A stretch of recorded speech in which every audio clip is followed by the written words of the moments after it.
to do our chalice lighting.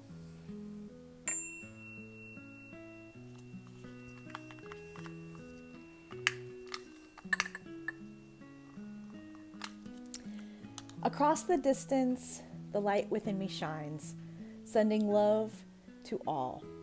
Across the distance, your light is fuel that warms me and helps to keep my own light burning. Together, we keep the flame of this community burning bright.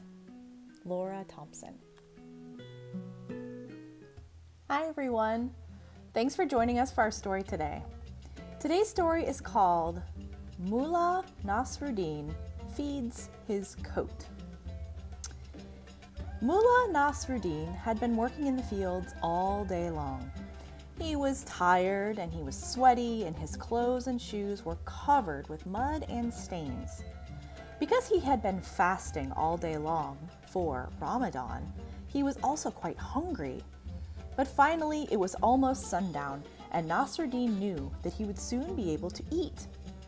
The wealthiest man in town had invited everyone to come break their fasts in his home that evening with a huge feast.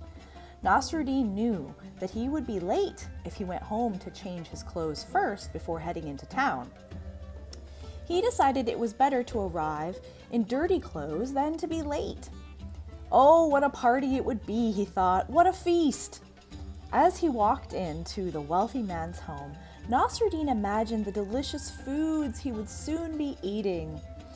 He thought of all of the dates, the lentils, chickpeas, olives and bread, hummus, falafel, chicken and beef, and best of all, the desserts, dates, fig rolls, and baklava. When Nasruddin arrived, the wealthy man opened the door and looked him up and down, scornfully, from his worn, ragged clothes down to his muddy shoes. Without a word of welcome, he gestured for him to come in, but walked away abruptly. Nasruddin joined the throngs of people who were all dressed in their finest clothing. The tables were laden with all sorts of delicious foods that he'd imagined: the hummus, the falafel, the chicken, and best of all, the desserts. Despite his efforts to hurry, the seats were all taken and nobody tried to move over or make space for him. In fact, nobody offered him any food. He had to reach over and around people to get any food for his plate, and no one spoke to him. It was as if he wasn't there. The other guests ignored him so completely that he could not enjoy the food on his plate, nor could he think about how tasty his food actually was.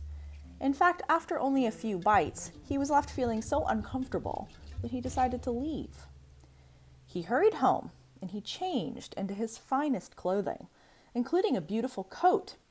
Nasruddin returned to the feast, and this time the host welcomed him with a huge smile. Come in, greeted the host.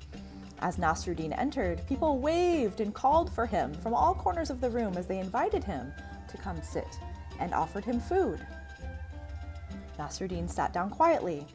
Picking up a plump fig, he carefully placed it into his coat pocket, saying, "Eat, coat, eat." Next, he took a handful of nuts and put them in his other pocket and said, "Eat, coat, eat." Now he began to feed his coat in earnest, grabbing all sorts of food from the table. He fed the coat lentils and chickpeas, olives and bread, hummus, falafel, the chicken, beef, and best of all the desserts, figs and baklava. Nasruddin became silent as they watched this strange behavior.